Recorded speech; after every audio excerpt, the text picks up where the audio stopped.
Hello, traders. FX Pip Collector here. Today is Sunday, May 11th, and this is my full top-down analysis for the Aussie US dollar.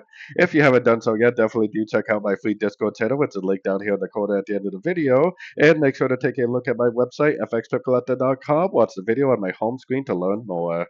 So, anyways, I think there's a pretty good chance that we have found a bottom pretty much on all the Aussie pairs, like including like the Aussie Swiss, Aussie CAD, and pretty much all the Aussie pairs. If that is true, and this really is 1, 2, 3 of W, this is really 1, 2, 3 of X, 78% Fibonacci retracement bounce. Now we should potentially be going up and make 1, 2, 3 waves up for an A, B, and a C of wave Y, because you got to remember WXY is 3 waves up, 3 waves down, 3 waves up. I would expect the wave A of wave Y probably to go up to about here, which puts us all the way up to about the 0.72, then probably make a bigger pullback for the wave B, and then probably up to about the 0.8 to 0.82 maybe to take out these highs for the wave C of wave Y. Now, this is something that potentially is going to take a year or more to play out, probably more to like 2 years. But I don't really care if you're trading all the way down on the 1 minute time frame. These higher time frame analysis is extremely important from the primary direction.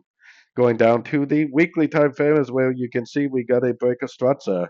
More than likely, after a break of structure, we are going to start a series of higher highs, higher lows for the wave A, the wave A of that WXY pattern.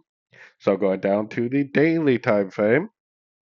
On the daily time frame, I mean, most recent price action is definitely a little bit overlapping, which is a little concerning that maybe we are going to make a bigger pullback, especially after the break of structure we just had. But you do have to realize that this is a higher high, higher low, higher high, higher low, higher high, higher low. Basically, the definition of a trend is a series of higher highs, higher lows, or lower lows, lower highs. So even though it's a little overlapping, I mean, this is still definitely trending, and it could possibly keep trending. So keep that in mind. We could see another higher low, and it could just keep on going up. Going down to the 4 hour time frame is where we have a Fibonacci retracement on the last impulsive 5 waves up. Like I said, there is definitely a chance that this could make a higher low and just keep on going up. So keep that in mind. Now, on the 4 hour time frame, I actually think that more than likely that's not what's going to happen. I think that the 5 wave impulsive move ended right here with the break of structure, and then we have 1, 2, 3 waves down for 3 waves of A. Then we have 1, 2, 3 waves up for 3 waves of B. Now we should make 1, 2, 3, 4, 5 waves down for 5 waves of C for a 3, 3, 5 pattern, most likely an expanding ABC, probably an ABC of 2. This is the end of a wave 1 over here. This wave 5 is the end of a wave 1, and then potentially up for a big old wave 3. So anyways, let's keep that in mind. Let's go down to the 1 hour time frame. So if that is true on the 1 hour time frame, then you would want to expect this move up right here to be a correction to this move down. This potentially would be a 1.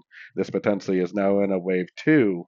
More than likely, this would potentially end a wave 2 and continue the downtrend for a wave 3 for the 5 waves down of wave C of that expanding ABC that I was just showing on the 4 hour time frame. So anyways, don't forget to like and subscribe. And as always, thank you for watching and happy trading.